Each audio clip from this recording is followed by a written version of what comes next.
Hi, my name is Dan and I'm one of the DT evangelists here at Digital-Tutors. In this video, we're going to look at a question from one of our users, Snipe202, on how we can get a PSD texture to reflect in a mental ray architectural material. Okay, so to illustrate this, I have the scene from the Mental Ray Rendering Techniques Interiors course. Basically what I've done is I've just dropped in a NURB sphere with an architectural material using the Chrome preset. And then what I've also done is I've actually taken the rug here, and for the color I've converted the texture from the JPEG that comes in the project files just to a PSD file. Okay, so let's go ahead and render this out to see what results we get. As we can see, the result that we get back is we're definitely getting reflections, but we're not even able to see our texture. Well, the reason for this is, I'm going to actually save this render out.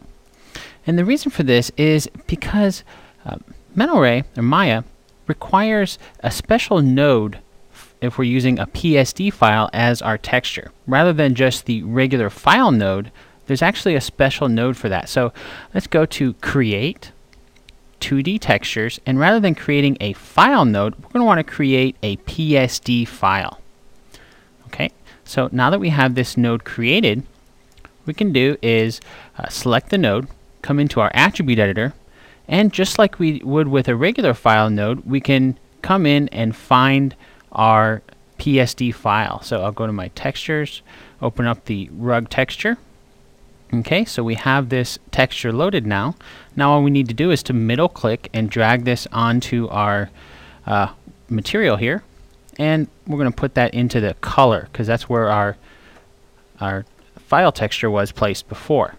Okay, so basically we have replaced the file texture with a PSD file texture. Okay, so let's come back into our render now.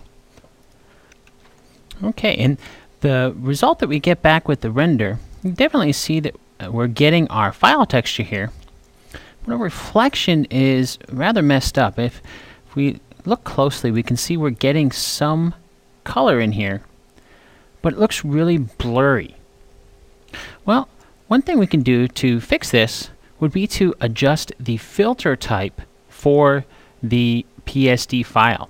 So by default, the PSD file is going to use a quadratic filter type. Let's go ahead and switch this to off, and that way the reflections won't be nearly as blurry. So if I were to come back in and let's say save this render off, and I'm just going to go ahead and render just this little region here. Since we're okay with the way that the texture is looking on the rug, I just want to take a look at how the texture is going to render out in the reflections.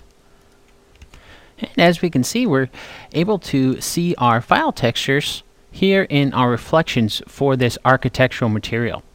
So that's a look at how we can use the PSD file node to get our PSD textures to show up in our renders and our reflections.